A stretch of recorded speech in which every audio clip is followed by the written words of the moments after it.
Good evening sa ating free webinar titled How to Become a Data Analyst. So, for this night, we will discuss about the fundamentals, the foundation na kailangan yung malaman when you are starting your career as a data analyst. Paalala muna ako, my name is JC and today let's explore together the world of data analytics.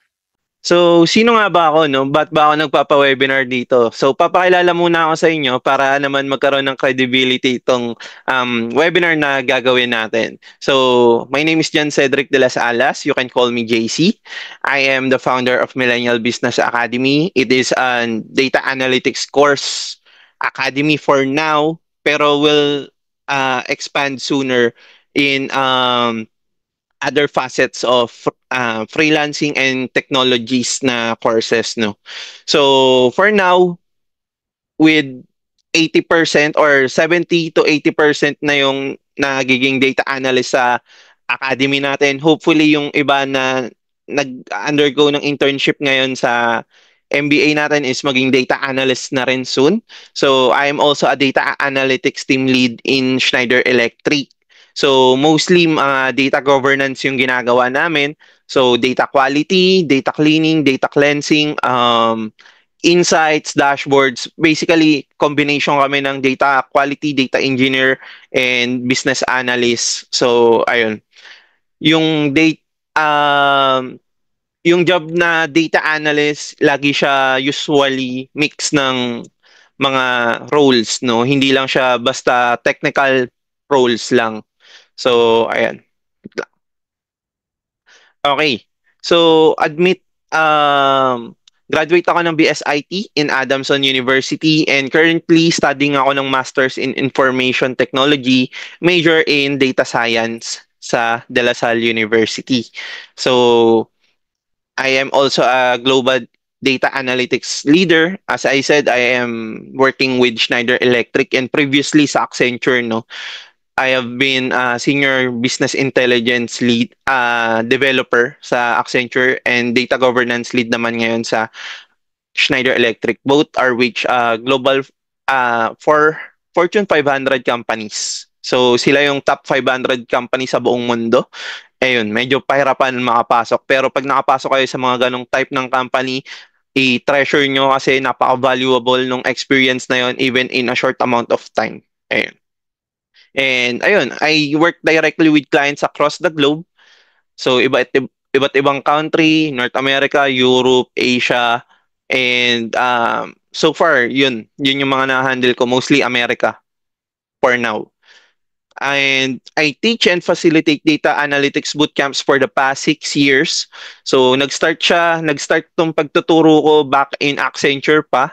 Nung pagkapasok ko after 6 months, after ko ma-regular, they asked me to teach yung mga new employees na na-hire. So ako yung nagtuturo ng bootcamps, nag-a-assess kung saan ba yung magandang tools para sa kanila. Let's say, kunyari si JC, ako, no? Ang affinity ko is data analytics. So, ibabato siya sa data analytics. So, ganun siya. So, ayan. You can check my LinkedIn for verification. You can see the check mark. As you can see, it is verified profile. So, bigyan ko lang din kayo tips mamaya sa LinkedIn, how you can optimize your portfolio. Sasama na natin siya dito sa webinar natin para mas madali kayo makahanap ng trabaho, no? And how I will teach also how the jobs yung naghahanap sa akin and hindi ako yung naghahanap ng jobs, no? So, ayan. So, now, current experience ko, gumagamit ako ng Excel, SQL, Oracle Analytics Cloud, and Tableau to find gaps in the process and convert raw data to valuable KPIs to help our organization. Okay? And syempre, sinusubukan ko improve yung sarili ko by enrolling to data analytics courses such as this webinar. Itong mga free na to, very valuable siya, especially pag nag-start pa lang kayo yung mga YouTube na yan. Surround yourself in this kind of environment para mas mabilis kayong matuto. And I believe that we can only push forward if we masters the skills that we are already good at. Okay? So, ang credentials natin, Lean Six Sigma Yellow Belt Certified, Oracle Analytics Cloud Certified three times. Bakit three times? Nag-expire po ang mga professional certifications, no? Kailangan nyo siya i-renew palagi. And Google Data Analyst and Business Intelligence Certified, Organizational Leadership Certified sa Northwestern University, and Tableau Business Intelligence Analyst Certified by Tableau. So I also run my other pages like Millennial TV, Millennial Business Academy, and Millennial Business Innovations. So you can check out those pages na lang din. Okay, so how we can utilize the webinar room further for more optimized experience, no? Use our chat to discuss the topics presented during the webinar, participate in our polls to help us learn more about you. And during our Q&A part, you can ask any questions regarding data analytics you have about this webinar that we are having. And reload your page and verify your internet connection in case of a video or audio connection problem. Okay, clear ba? Clear? Okay. So, kailangan natin yung reactions nyo, no? You can see us, but we can't see you. Therefore, the only way we can get your reactions is through our chat here. So, be active on the webinar so we can answer all of your questions in the chat. So, please type MBA in chat if you agree. Okay, nice. I can see an active crowd. Nice. Okay. Good. Okay, we're nearing 100, no? If you have friends na gustong sumali and makinig and matuto ng data analytics, yakagin nyo na sila kaagad habang di pa tayo nag-start sa core session natin. Okay. So, tell us something about yourself muna. What do you want to learn from this webinar para nasasagot natin yung mga gusto nyong malaman, di ba? So, type your name, city, region, profession, age, and I want to learn about ano yung topics na gusto nyong matutunan. Kindly put it in the chat. Mamaya babalikan natin yan. So, kindly put it in the chat now.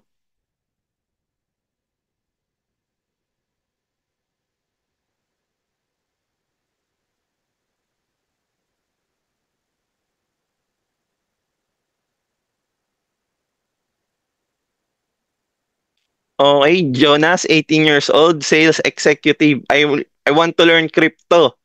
Okay, di tayo magtuturo ng crypto ngayon, Boss Jonas, no? Pero we'll teach about the fundamentals of data analytics, which maybe you can use in analyzing in technical analysis of crypto or stock market. So, Brian B., Pasig career shifter. Ang gusto niyang magawa is to land a job in data analytics ASAP. Jason. Okay, taga saan si Jason? Niel, Pasig City student, 19. I want to learn about being a data analyst in general. John Joshua Mesha from Davao. Okay, fresh grad computer science. Want to learn more about data analytics. Jason, Manila, career shifter for data analytics job. Michael Yonko o Jonko, Las Piñas City, associate design engineering specialist. And I want to learn about data analytics science, data engineering. Ezekiel De La Cruz, City of Malolos, Bulacan, fresh graduate. SQL naman. Yung SQL natin guys, this webinar is three-part series, okay? First part is we'll tackle, which is today, yung fundamentals and yung foundations na kailangan natin for data analytics. Kasi hindi naman pwedeng dumiretso add tayo dun sa mga tools na kailangan. Kasi tayo rin yung mahihirapan when we are analyzing stuffs. Yun karamihan yung problema even when I am hiring, no? Pag naghahanap ako ng mga bagong tao, empleyado, laging marunong ako ng Excel, marunong ako ng SQL, pero pag pina-analyze mo, nahihirapan sila kasi hindi maayos yung framework. Wala silang framework actually, no? Yung method ng pag-analyze, wala sila. So, mahirap siya ma-measure kung gaano kagaling yung tao kung wala siyang sariling framework kung paano niya solve yung isang problem or paano siya magbibigay ng insights. Okay? So, very important to, yung foundations, which is matututunan nyo ngayon. So, Renzi Patingo, 27 years old, Manila, customer care specialist, IT support. So, learn more. Ayan. Kung meron ditong mga gusto matuto ng SQL, Tableau, Excel, hindi ko siya ituturo ngayon. No? Sa second part natin siya ituturo for November. Pero this webinar is also important, no? Kasi doon din naman siya papunta. Mamaya papakita ko sa inyo yung roadmap kung bakit importante din siya. Okay? So, ayan. Sige. Later, babalikan natin yung iba. Ang dami, no? Iba't iba. Luzon, Visayas, Mindanao yung audience natin dito ngayon. Nakakatuwa. So, I'll do my best para maturuan kayo. Okay? So, ayan. Ngayon, matututunan natin ano nga ba yung data analytics? Sino yung mga data analysts? Ano yung fundamentals ng data analytics? Ano yung mga career paths ng data analytics? And magkano yung kita sa data analytics, di ba? And pwede nyo akong tanungin ng kahit anong questions nyo about data. Okay? I'll try to answer in my best abilities. Okay. Ano nga ba yung nag inspire sa akin sa data analytics? Unang-una, work-life balance. Okay?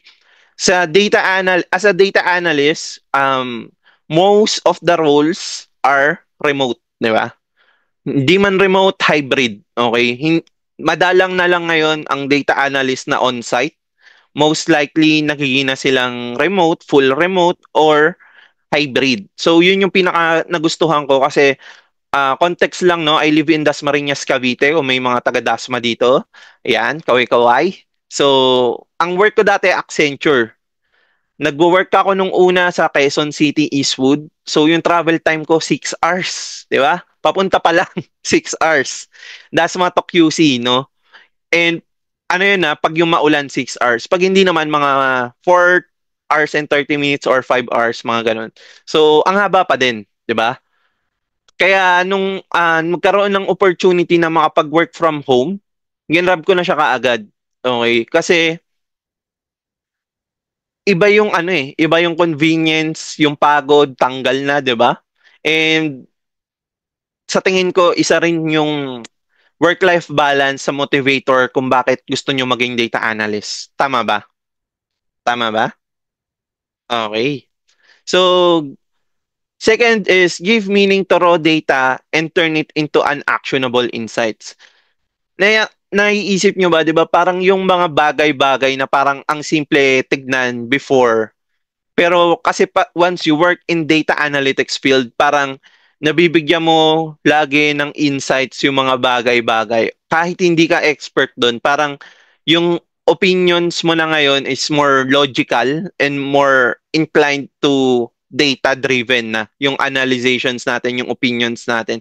Hindi na tayo nagbe-base sa masyado sa emotion or feelings.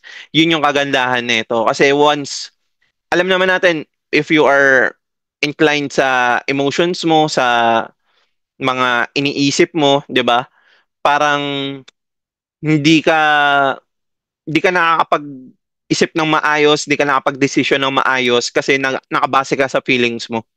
Pero once you look at it on a data perspective, data-driven na yung mga decisions mo, mas gumaganda yung life choices mo. So in a way, data analyst as a job doesn't only give you work-life balance and yung next dito, yung high salary, it doesn't only give you that, it also gives you a better choices in life. Kasi kaya lang naman pumapangit yung buhay natin dahil dun sa mga maling desisyon na ginagawa natin sa buhay. Tama ba? 'Di ba? So, kaya nasisira nawawala yung mga pangarap natin dahil doon sa mga maling desisyon na yon. Pero as a data analyst, parang mas na-analyze mo ngayon yung mga situation, ano ba yung mga dapat gawin. So, ayan. And last but not the least, future proof, 'di ba? So, etong work natin ngayon necessary siya especially in the age of AI where data is the new oil. Mamaya di-discuss natin bakit necessary ang data analytics sa age of AI where the data is the new oil. Okay? So, ayan. Ano nga ba yung data? Okay? First of all, define muna natin yung data. Sa word na data analytics, ano yung data? Data is defined as a collection of individual facts or statistics. Data is a raw form of knowledge and on its own doesn't carry any significance or purpose. So data can come in the form of text, observations, figures, images, numbers, graphs, or symbols. Basically, ang raw data is garbage. Garbage siya kung hindi mo siya gagamitin. Okay? Nagigets ba? O, example natin, no? Example, in-extractan ka ng dugo, 'di ba? Pag nag-work tayo, may pre-employment, no? So, kinuhaan ka ng dugo. What if yung ginawa dun sa dugo, kinuha lang, hindi pinrases? Sa tingin mo, papasa ka ba sa requirements o hindi? 'Di ba hindi? Kasi hindi malalaman kung normal ba yung blood chem mo, 'di ba? Kung normal ba yung sugar mo, kung normal ba yung cholesterol mo. Hindi malalaman kasi hindi pinrocess. So yung blood na yon, yun yung data mo. Okay? Yun yung raw data. Ngayon, meron two types of data. Two main types of data. Quantitative data, which is provided in numerical form like the weight, volume, or cost of an item. Or pwedeng quantity from the word quantitative, di ba? So, ayan. Qualitative naman is descriptive, pero hindi siya numerical. Like name, sex, or eye color of a person. So, basically, dinidescribe natin yung bagay. Kunyari, yung laptop, color black yung laptop, color red yung backlight niya. So, dinidescribe natin siya. Yun yung data mo. Now, yun yung difference niya, no? Quantitative, more on numbers, qualitative, more on description. Nagigets ba? Gets ba? Yung structured and unstructured data, next natin, ay, hindi ko alam kung madidiscuss ko siya dito, pero ano siya, no? Hindi siya ah, types lang ng data. Parang types of database siya, no? So, database structure. So, structured, unstructured, and semi-structured. Tatlo siya. Di lang siya dalawa. Okay? So, information naman, in general, information is the processed data. So, eto na, no? Usually, means of presenting information could be words, language, ideas, and thoughts. So, data alone is insufficient for decision making, pero pag sinamahan natin siya ng information, pwede na siyang magamit for decision making. So, kanina, di ba, in-extractan tayo ng dugo. So, di ba, pinaprocess siya, nilalagay siya sa machine para mabasa kung ano ba yung status ng dugo natin, kung mababa ba yung dugo natin, mataas ba yung dugo natin, high blood, low blood, or high cholesterol, high triglyceride, or what, high sugar. So, yun, nalalaman natin siya once pinrocess natin yung data. And then, doon naman papasok yung business insight. Yung business insight is when you combine yung data and yung analysis to make sense of deepen your understanding of a situation, giving your company a competitive edge. So, example dito is yung sa dugo nga, no? Pag kinuha na natin yung dugo, na-process na ng machine, alam na nating high blood ka, alam na nating low blood ka, alam na natin high sugar mo. Pero anong ibig sabihin nun, 'di ba? Usually, ay mataas dugo ko. Pero ano ba ibig sabihin? Ano yung implication? Ano yung mangyayari sa'yo kung mataas yung dugo mo? Alam ba natin? Hindi, kasi hindi pa nabibigyan ng business insights. Yung business insight, siya magsasabi, pag mataas dugo mo, possible ka at risk ka for heart attack, stroke, or pagkahilo, di ba? Yun yung mga bagay na pwedeng mangyari sa'yo pag high blood ka. Please avoid drawing po dun sa screen natin. Ayan, palang. Ayan. Okay, next. Nagigets ba? Gets ba doon? Sa part na yon. So, ano naman yung data analytics in general? Data analytics converts raw big data into actionable and meaningful insights. Like yung trends na nakakatulong sa business natin na makapaggawa ng decision, solve problems, and foster business growth and shape yung mga businesses, processes natin. So, si data analytics, siya yung science of analyzing raw data. 'Di ba? Ang sabi natin kanina, ang raw data is garbage without doing processing. So, si data analytics, ina-analyze niya yung raw data to make conclusions and insights about that information. So, pag na-process siya, di ba, nagiging information na siya. So, magkakaroon na tayo ng business insights. Okay. So, another analogy dito, aside dun sa dugo, no, pwede nating sabihin na yung raw data is itong pieces of Rubik's Cubes na to. Hindi natin siya magets kung bakit puro ganyan siya, no? Pira-piraso, gulo-gulo, and hindi natin alam kung ano ba yung gagawin sa kanya. Parang unang tingin mo sa kanya, basura lang kung ganyan yung ayos niya, di ba? So, isipin mo siya as unstructured data, tong raw data na to, no? So, gulo-gulo siya, hindi mo alam, halo-halo, iba-iba yung kulay. Now, pag pinrocess natin siya, magiging siyang information. Now, sa information, nagkaroon na siya ng structure. Nabuo na, no? Hindi na siya maayos. Naging na siyang cube. So, pinagsama-sama natin siya, naging na siyang cube, and alam na natin kung ano yung mga colors na mabubuo pag inikot-ikot natin siya. Pero hindi pa natin alam na pag gumawa pala tayo ng certain patterns is makakakuha tayo ng business insights. So dito sa information, alam lang natin kung ano na yung structure niya. Hindi pa natin alam o ma-deliver kung ano yung pinaka-final outcome niya. Now, doon papasok si business insights. Doon natin malalaman, doon tayo makakapagbigay ng suggestion na kailangan mo pagsama-samahin yung color white, kailangan mo pagsama-samahin yung color blue, yung red, and all other colors para mabuo mo yung laro, para matapos mo yung laro, which is yung Rubik's Cube game, di ba? So, ayun. Gets ba? Eto, malinaw? Mas malinaw na ba yung data analytics analogy natin? Yes? Okay. Meron bang hindi pa nakagets? Okay. Malinaw daw.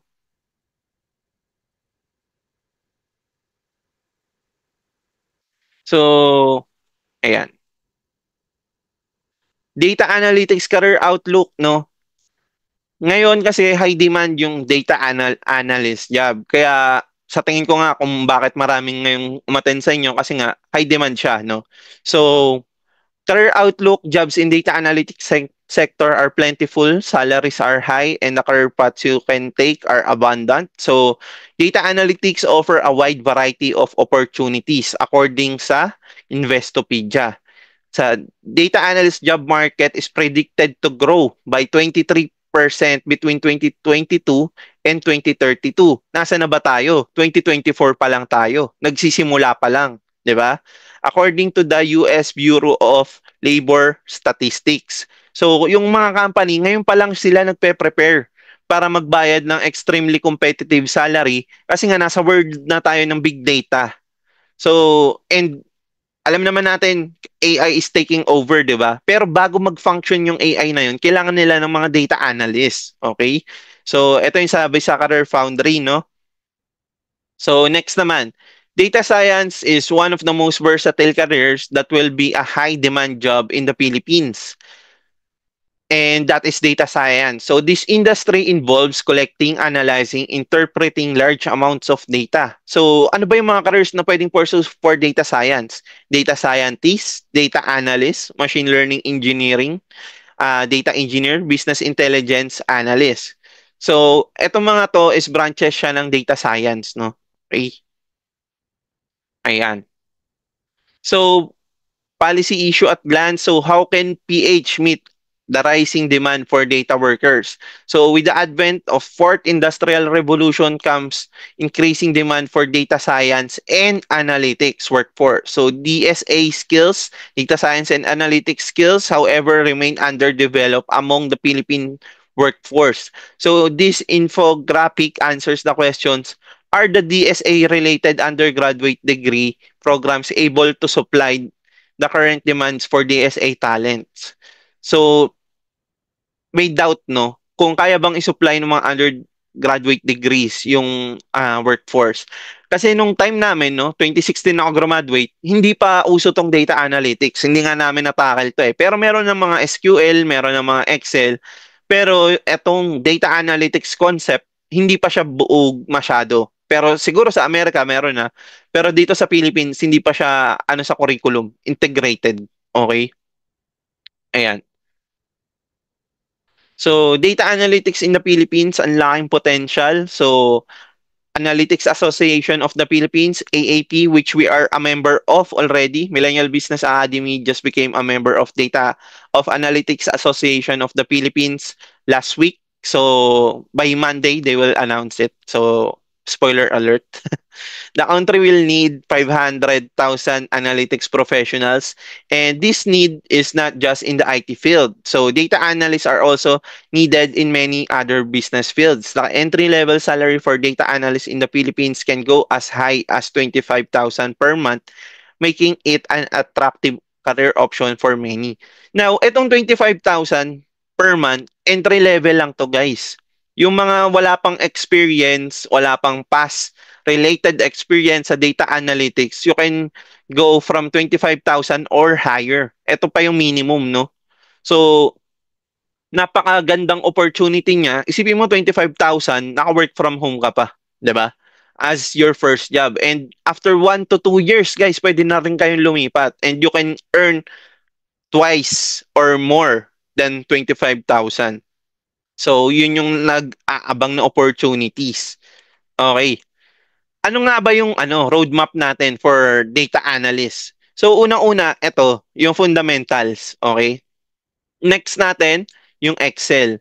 So dito, yung spreadsheets, company setting, formulas, functions, data cleaning, pivot tables, data visualizations, macros, VBA, ang dami, no? Actually guys, ang Excel, kaya niya gawin lahat. Tong ginagawa ng SQL, tong ginagawa ng Tableau, Power BI, Python, kaya niya gawin lahat. Ang problema kasi sa Excel, may limitation siya. Siyempre, every powerful tool or every tool has its limitation. Ang limitation ng Excel, pag malaki na masyado yung data, yung mga nag-work dito sa industry na, no, for sure familiar kayo na pag yung Excel natin is umabot na ng 1 terabyte ng data or 1 gig, sorry, 1 terabyte tuloy. 1 gig ng data is bumabagal na siya. Tama ba? Tama, okay. So bumabagal na yung Excel natin and hindi na tayo makagawa ng analysis kasi kada galaw mo, ang bagal na nung response niya. And hindi na siya ideal for analysis. That's why na-develop tong mga big data tools like SQL and Tableau para ma-accommodate yung demand na yon. Kasi nga, as the years grow, habang tumatagal, no, mas dumadama yung data and mas nagiging explosive siya. Okay? So, sa fundamentals, aalamin natin kung bakit ganon, no? Bakit may mga bilis, merong mga dami, velocity, variety, 'di ba? Kailangan malaman natin and yung volume, yung dami. So, yun yung composition ng big data. Okay. Etong SQL Tableau, next session natin to by November. Ayan.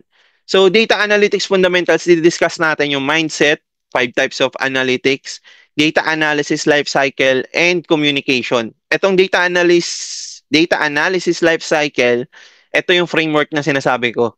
Okay? Na kailangan natin. So, dito muna tayo sa mind setting. Finding your why. Familiar ba kayo dito sa Golden Circle? Sinong familiar sa Golden Circle? Ni Simon Sinek. Kilala nyo ba si Simon Sinek? Yes. Okay, si Brian, familiar sa Golden Circle. So, etong Golden Circle na to, si Simon Sinek kasi is one of my favorite authors, no, as a leader. Si Simon Sinek is one of the coaches who leads leaders. Okay?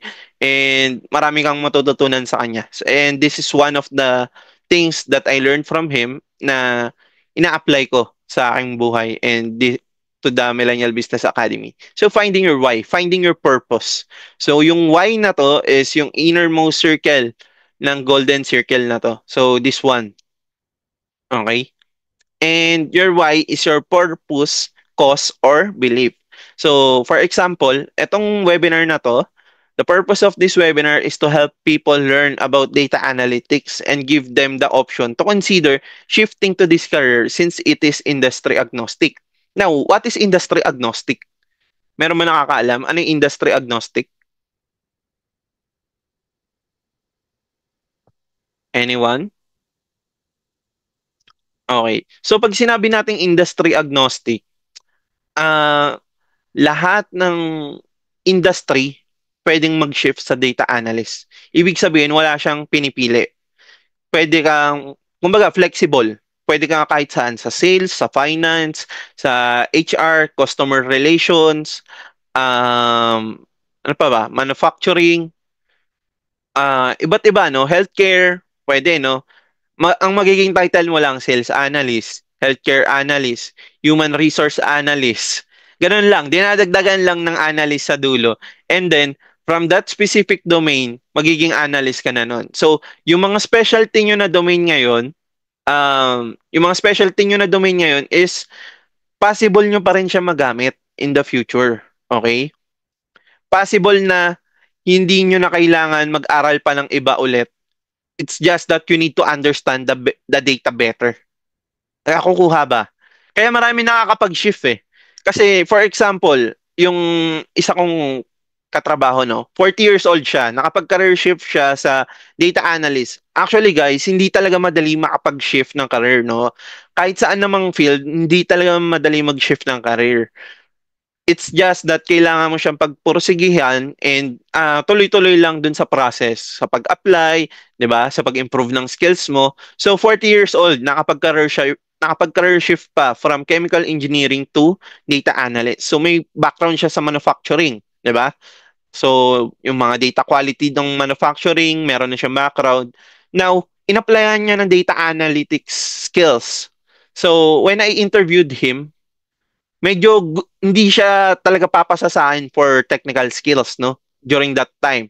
Pero nakikita ko kasi yung potential dun sa background niya. Now, he is one of the best data stewards or data analysts sa grupo ko. Okay, top performer siya, no? And he can even compete with data engineers on our project. Kasi nga, ganun ka-importante yung business domain. Okay? Ganun ka-importante itong industry specialization nyo. Okay? So, hindi nyo siya pababayaan, no? I-improve nyo lang siya. Gets ba? Gets. Okay.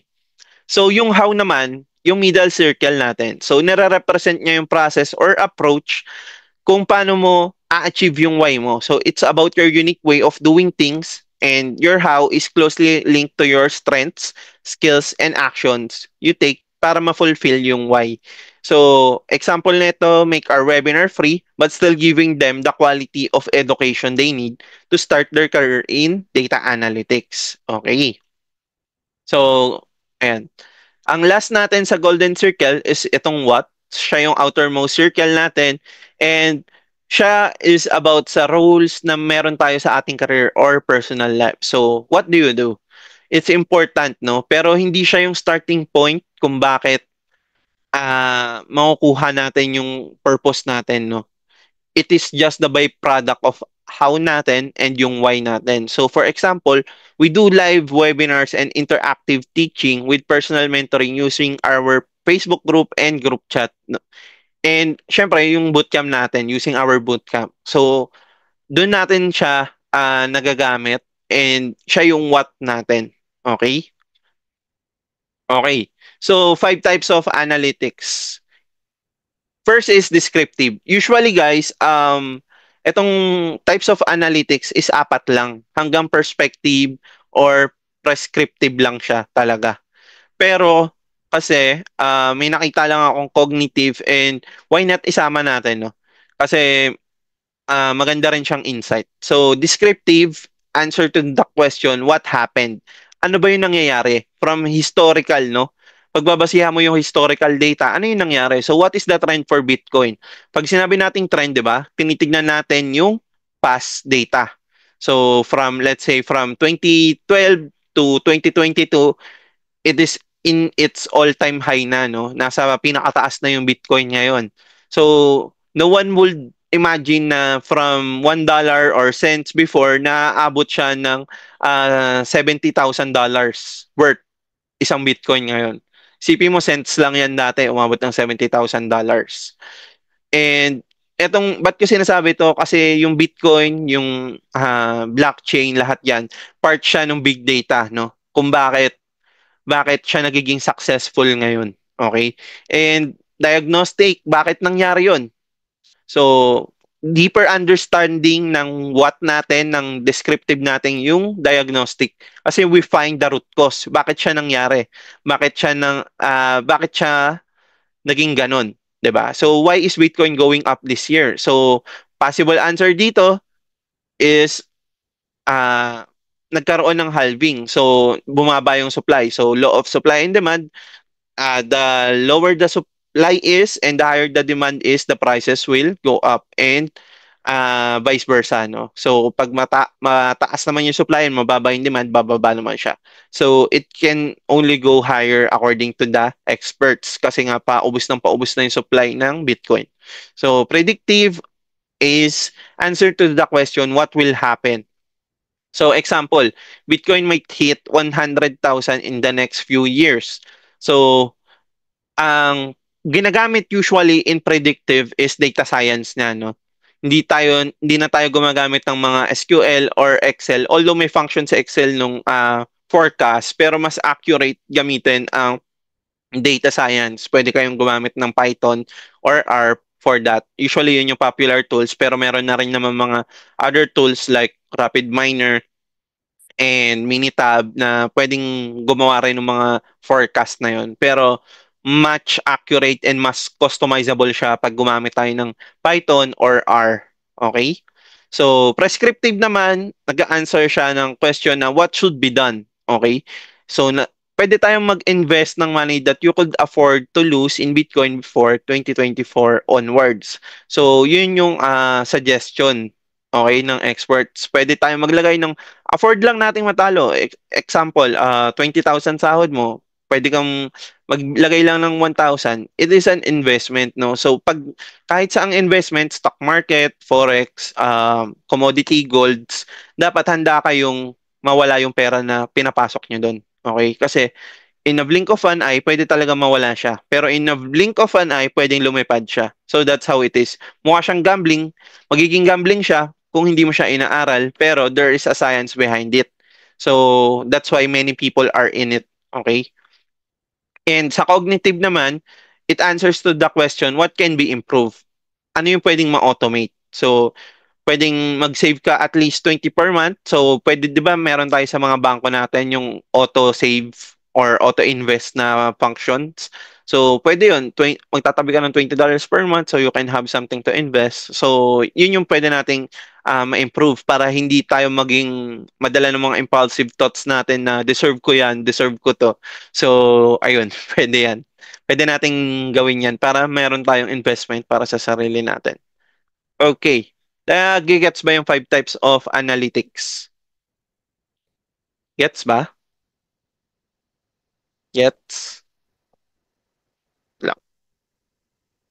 Okay. Wala na battery.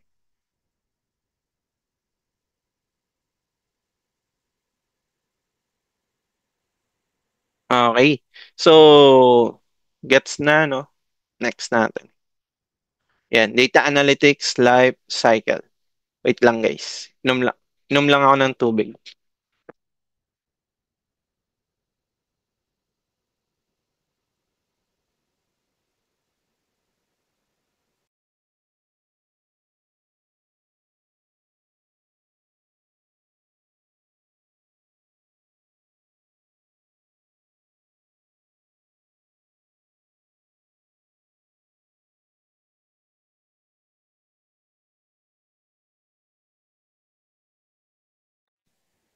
Ayan. Okay. So, data analytics life cycle na tayo. Tayo rinig ba? Sound check lang ulit. Rinig ba? Yes. Okay. So, ito yung framework na dinevelop ko sa MBA. Okay. For analyzing. So, ito yung way ko para mag-analyze ako ng data from end to end. Okay? So, from requirements gathering hanggang sa testing na. Okay? Hanggang ma-implement and ma-test na siya. So, pwede nyo siyang gamitin, pwedeng hindi. Pero it is very important na pag maging data analyst kayo, magkaroon kayo ng framework kung paano nyo gagawin yung trabaho nyo. Okay? Para magiging systemized siya and magiging consistent. Ang difference ng newbie na data analyst sa experienced data analyst is this, no? Data analyst na entry level, hindi mo siya makikitaan ng consistency. Yung quality of work niya, paiba-iba. Okay? While if i-compare mo siya sa isang experienced data analyst or expert data analyst, panigurado lahat yan may framework. Okay? Lahat sila gumagamit ng different kinds of framework para sa pag-analyze nila ng work nila. So, kumbaga systemized na. Susundin na lang nila yung pagkakasunod-sunod nun para magawa yung trabaho nila at a high quality level. Okay? Gets ba? So, makinig mabuti dito ah. This is one of the most important part of the fundamentals. Okay. So, first natin, define. Define the problem or objectives you want to address with data analytics. Saan ba nanggagaling yung problema? Okay? Ano ba yung gusto mangyari ng clients? Okay? Next natin is establishing yung standards. So measure. So establishing the standards of a business outcome, of good business outcome, selecting KPIs that correspond with that goal, and figuring out the data needed to track, analyze, and improve those measures. So for example, sales, no? Ang problem natin is mababa yung sales natin. So the stakeholder, pag sinabi nating stakeholder, pwedeng client yan, pwedeng manager, pwede yung C-level. C-level means CEO, CFO, COO, and other C-levels, no? So, ang measure, syempre, sabi mababa sales natin. Ano ba yung, pwede mo ba akong tulungan, sabi sa'yo, no? Sa BI or business intelligence. So, tatanong mo ngayon, ano ba yung gusto mong malaman? 'Di ba? Mababa yung sales mo. Ano yung gusto mo? Gusto mo makita yung trend? Gusto mo makita yung average? Gusto mo makita yung sales natin year to date from past years, month to date? Gusto mo makita yung sales natin ng quarter to date? Ayan. So, yun yung mga KPIs, no? For example, yun yung gusto makita ng stakeholder mo. Now, pag na-define na yung KPIs na gusto niya makita, that's the time you will gather data. Okay? So, gather data from various sources, ensuring data quality and integrity, and organizing it in a suitable format for analysis. Now, nakalagay dito various sources, no? Pero usually, galing lang siya sa database. Pero kasi meron akong clients before na meron akong galing sa plot files, meron pang galing database. So, halo-halo siya. Pero most likely, kung maayos yung, yung company, like yung mga company ko ngayon, no, maayos siya. So, single file or single source na lang yung pinagkukuhaan nyo, which is yung data warehouse nyo. Okay? So, data warehouse is a collection of databases. Okay? To give you an example. And yung databases naman, siya yung storage natin ng data. So, data warehouse is pinalaking database. Okay? That is most commonly used in analytics. Okay. So, data preparation, perform data cleaning, data manipulation, and data profiling, data validation. So, syempre, pag nakuha na natin yung data natin, ano bang gagawin natin doon, 'di ba? Gaya ng sabi ko kanina, yung raw data na yon, ang kino-collect natin sa data collection, raw data. Okay? So, pag na-collect na natin yung data na yon, anong gagawin natin doon? Pa-process, 'di ba? Para maging information. So, para ma-process natin siya, ang ginagawa natin doon, data preparation ang tawag doon. Data cleaning, data manipulation. Yung data manipulation, tinatransform natin yung mga data para maging standardized siya. Okay? Into a suitable format. 'Di ba? Usually, meron tayong nakikita date na June, let's say, October 13, 2024. Meron naman 10-13-2024. Meron namang 10-13-24. Di ba? Iba-iba yung dates. Ngayon, pag nakita mo siya sa database mo na ganun, mahirap siyang i-filter. Di ba? Gaya nung sa Excel. Pag iba-iba yung format ng date, hindi natin siya na-filter ng isahan lang. May lalabas na maraming choices ng dates kasi iba-iba yung format niya. Okay? Gets? Okay. So, next natin, pag na-prepare na natin yung data, i-analyze na natin ngayon siya. Okay? So, analyze natin yung data. For example, may kulang ba dito? Mas maganda ma-analyze siya through data visualization. Okay, pwede tayo gumamit ng Tableau, Power BI, Excel, pwede rin. Kung maliit lang yung data ang tatry mo, pwede sa Excel. Sample data yung gamitin mo, no? Dito pa lang, pag nag-visualize kayo, makikita mo na kaagad kung merong blanks, merong nulls, merong incorrect format, merong hindi standard na date. So, for example, yung October nga na sinabi ko, no, makikita mo kaagad doon pag visualize mo na iba-iba yung format ng date niya. And mas madali mo ma-identify yung gap and metrics ng KPI. Okay? Gets? Now, if you will communicate naman, next pala, after natin ma-analyze, 'di ba, ginawa na natin siya ng dashboard. Ginawa na natin siya ng mga visualizations, KPIs. So, pe-present na natin to through our stakeholders and provide actionable recommendation. So, and recommendation based on the insights na na-identify mo doon sa iyong analyzation. Okay? Once nag-agree kayo ng stakeholder mo, let's say, okay, I agree with your insights, no? I think that will help us a lot moving further or going forward. So, i-implement na natin siya ngayon. So, usually sa data analyst, may mga ticketing pa yung nangyayari, change management, no? So, hindi basta implement ng mga bagay-bagay porket nag-agree yung stakeholder and ikaw. Kailangan pa siyang approval, no? May approval pang magaganap. So, implement taking actions based on the findings. So, i-implement na natin yung mga ginawa natin. So, ito kasi yung pag-analyze, hindi porket nakagawa ka na ng dashboard yun na, no? We have what we called servers. Okay? Sa servers, doon natin pinapublish yung final version nung analysis natin or nung dashboards natin, nung business insights natin. Okay? So, doon natin siya pinapublish. Now, nangyayari lang yun pag na-approve na-communicate, and okay na sa lahat. So, pag na-publish na natin siya sa server, merong magte-test. Okay, pwedeng yung stakeholder natin, pwedeng testing team, pwedeng client, or kung ano mang setup ng company. It varies kasi kung sino yung nagte-test. Okay? So, ayan. So, pag na-test na natin, possible mag-failed siya. Pag nag-failed siya, kailangan mo bumalik. Kasi usually may feedback naman yan, yung mga testing team, yung client. So, may feedback naman siya kung ano yung dapat mong i-improve, ano yung dapat baguhin dun sa nangyari, dun sa implementation. Let's say, may wrong spelling lang. So, rename mo lang. Or, di ba, may kulang na part dun sa sinabi mong gagawin mo pero wala dun sa ginawa. Kasi usually pag nag implement may documentation siya. So, bibigay mo sa testing team yung testing document para makita nila ano ba yung mga dapat na aasahan doon. So kung wala siya doon, uulitin yon yung part na yon ng process. Okay? Gets. Gets na yung framework natin.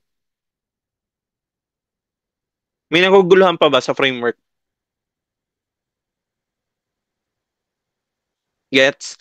Meron ba dito mga experienced data analyst na nawala pang framework hanggang ngayon? Wala. Okay. So kung meron kasi no, tapos wala pa kayong framework, pwede nyo tong gamitin for the meantime and then you can develop your own. Pero usually ito na yung pinaka-standard no na pwede nyo makuha. Kung katulad ko kayo na end-to-end kayo na from requirements gathering to ETL to analysis yung ginagawa nyo. Kasi sa akin all around na eh. From dulo to dulo yung ginagawa. So kaya nadaanan ko siya lahat. Okay. Paano ginagawa actual test? So, ayun nga ma'am, may testing document po. So, titignan ng mga testing team kung saang part nagkamali based dun sa documentation mo and dun sa requirements mo para mapasa na siya. Okay? So, ayun. May mga checklist tayo no na tinitignan ng testing team kung okay na siya o hindi. So, pag di siya pumasa doon, edi ulit. Ayan. So, communication. Ito guys, one of the most and critical part of of being data analyst. So, ayan. Dati hindi ako ganto kaboka, hindi ako madaldal. Meron akong mga kaklase dito nasa webinar natin ngayon. They can testify na hindi naman ako maingay nung college or during LM high school siguro. Yan. Even sa family, no, hindi ako madaldal, hindi ako maingay. And parang lagi lang nonchalant or mysterious type, emo type. Yan. Mga ganun, no? Hindi. So, nung napasok ako dito sa data analyst, onting backstory lang din, na no choice ako. Kasi pinagpe-present ako sa mga clients, although mahiyain ako dati, ang una kong ginawa, gumagawa ko ng mga scripts ko. So, parang wala pang chat GPT noon, guys, ha. Sariling sikap yung script ko. Paano pag ganito yung sinabi ni client, ano yung sasabihin ko. So, ginagawa ko siya ng mga situations. So, parang chinachat GPT ko yung sarili ko na para lang preparation kung sakaling ano man yung sabihin ng client regarding dun sa work ko. So, from there on, practice lang na practice, syempre wala ka ng choice. Araw-araw mong kakausapin. So, araw-araw, nag improve ka. 'Di ba? So, ang nangyari, na ano na rin ako, since nag-improve na ako, hinire nga ako as a bootcamp instructor sa Accenture.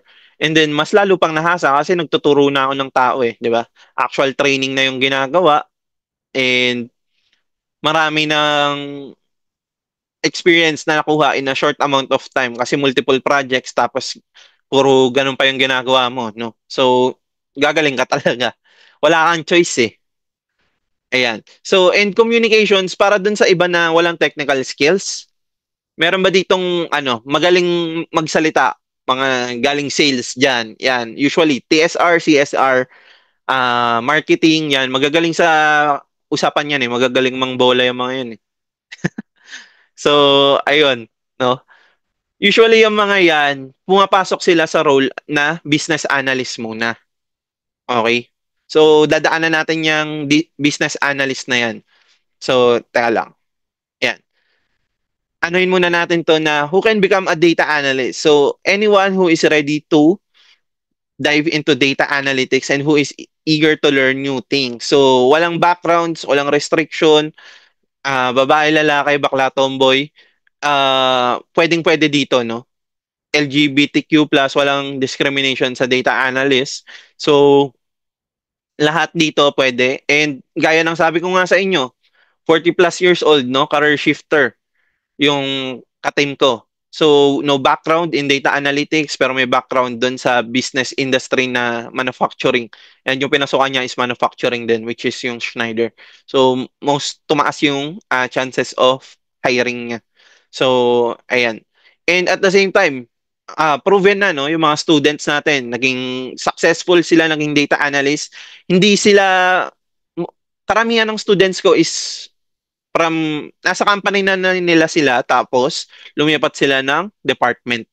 Yun most likely yung mas mataas yung success compared sa lilipat ka ng company to become a data analyst. Okay?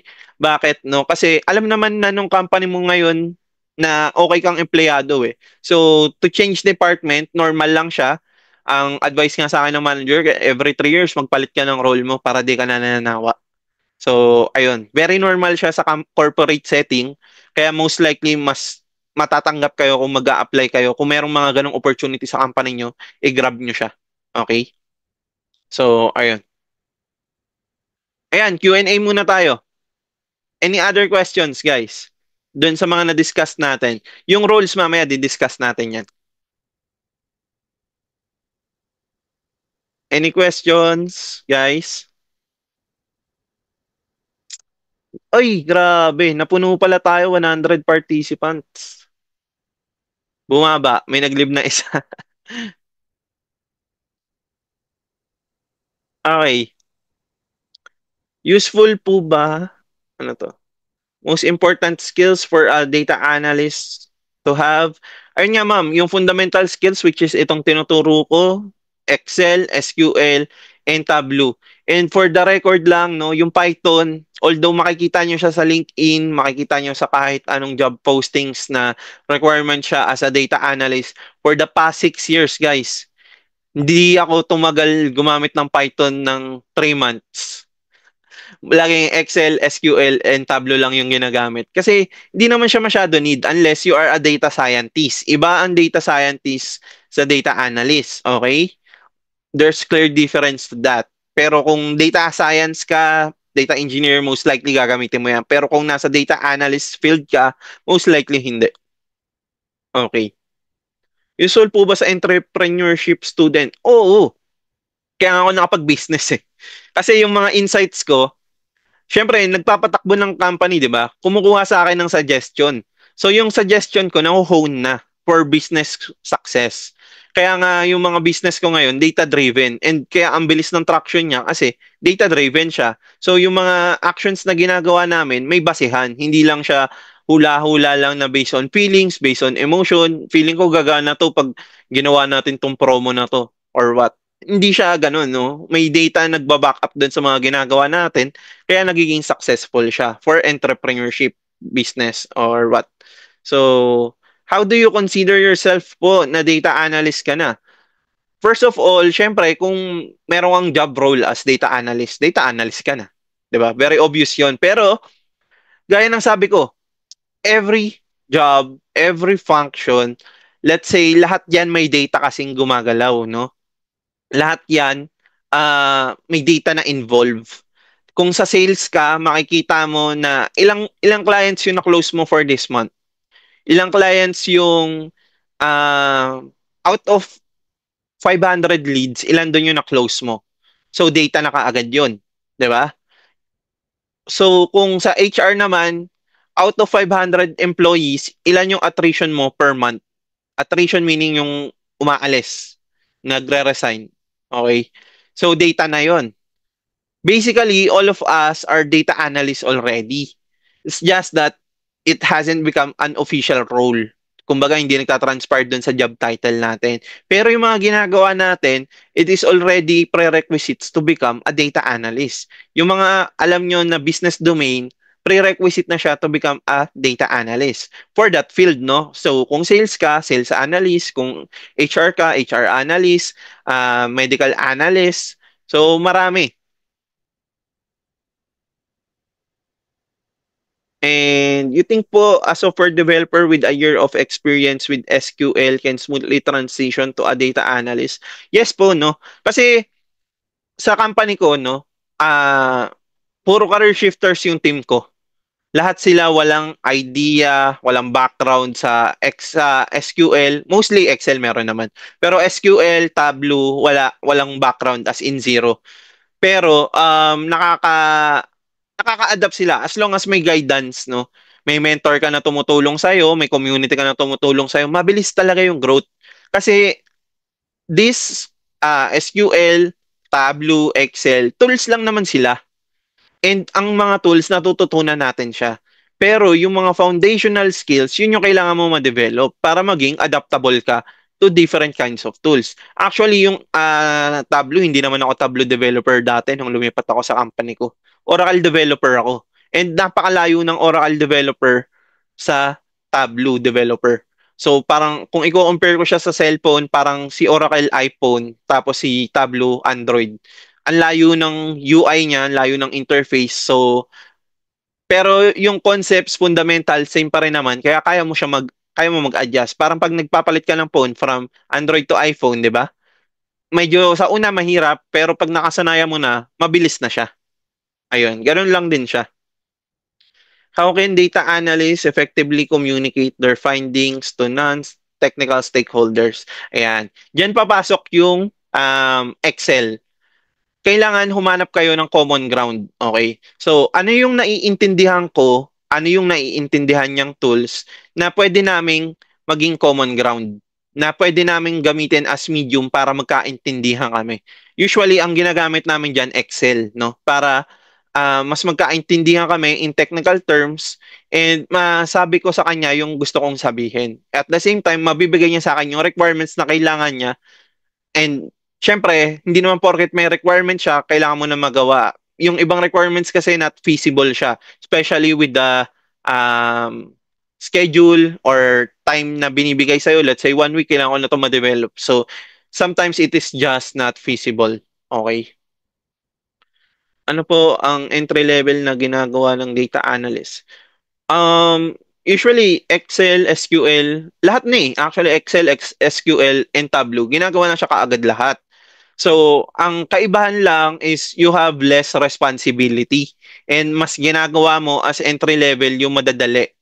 Usually pero kasi sa ibang companies, undermanned sila or kulang sa tao, so napipilitang nape-pressure yung ibang tao na gawin na yung mga tasks ng mga pang-senior tasks. Okay? So it varies kasi sa different companies pero sa mga malalaking company may budget sila para i-allow mag-grow yung mga tao. Okay? Ano-ano po tools gamit pag data analyst na? Ayun, ulit lang po ulit yung Excel natin, SQL, Tableau, Power BI, yung iba Python. So, yung Python hindi siya usually ginagamit kaagad, especially for entry level. Mga senior role 'yan. What are recommended certifications to strengthen your CV portfolio for our starting data analyst?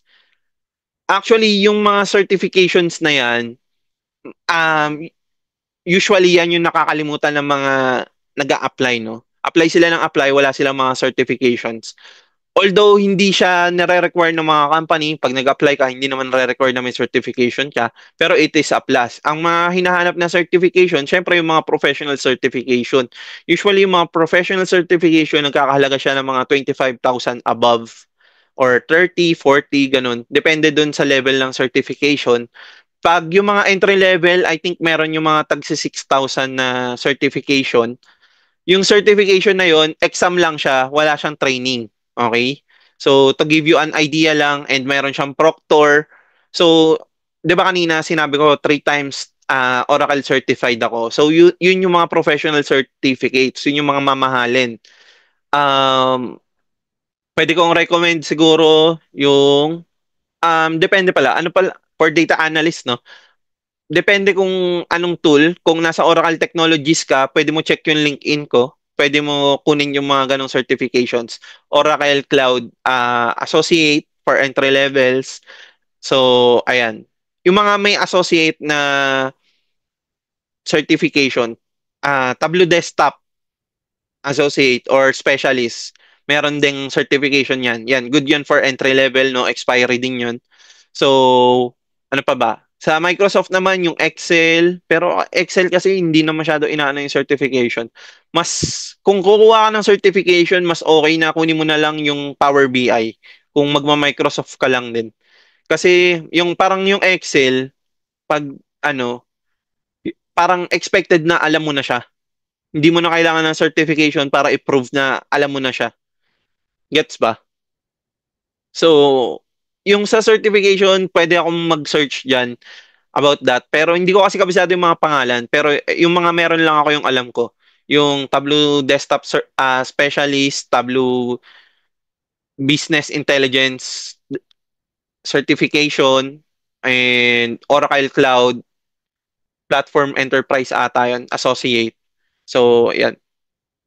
Suggestions of software na pwede magamit data analytics without license stuff.